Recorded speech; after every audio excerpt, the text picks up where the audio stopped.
Hello everyone. Welcome to another episode of To The Point. Today's topic of discussion is India's red lines in US trade. First of all, let's see why it is in the news.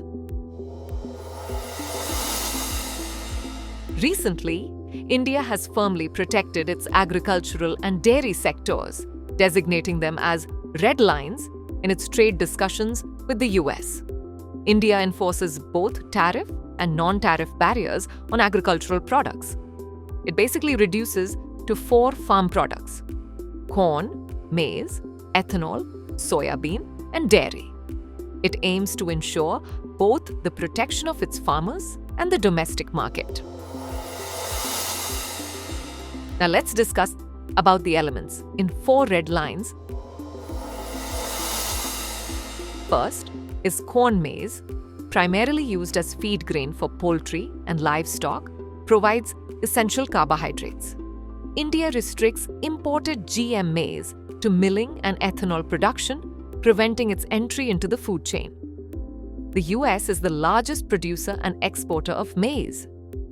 India imposes a 15% duty on imports up to 0.5 million tons, with a higher 50% rate for quantities beyond that.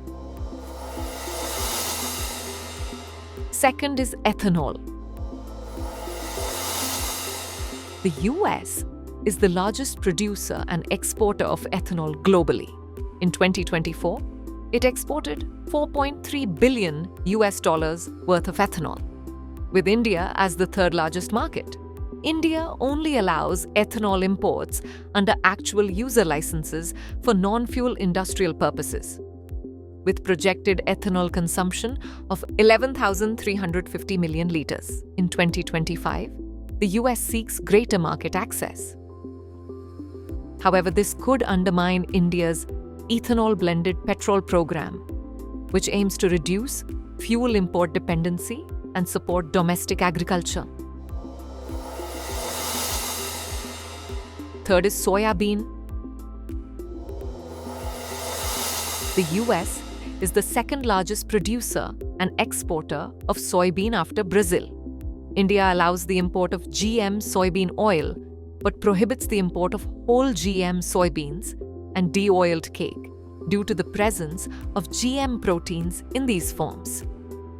Allowing GM soybean imports may face political challenges, especially as the crop is sold below the government's minimum support price. Fourth, dairy. India's dairy import regulations are heavily influenced by New Zealand and the European Union in the global milk powder and butter market. The high duties India imposes, 30% on cheese, 40% on butter, and 60% on milk powder, make imports from even cost-effective producers like New Zealand and Australia impractical.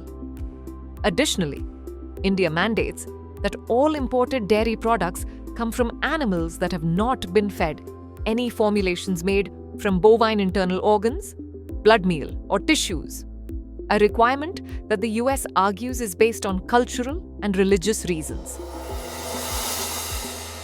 Now is the time for practice question. Why has India placed agriculture and dairy as red lines in trade talks with the US? A. To increase exports. B. To protect domestic agriculture and farmers. C. To reduce foreign imports. D. To enhance bilateral relations. Send the answer of this question in the comment section. Thanks for watching. For more informative content, like, share and subscribe, and do not forget to press the bell icon to get the notifications.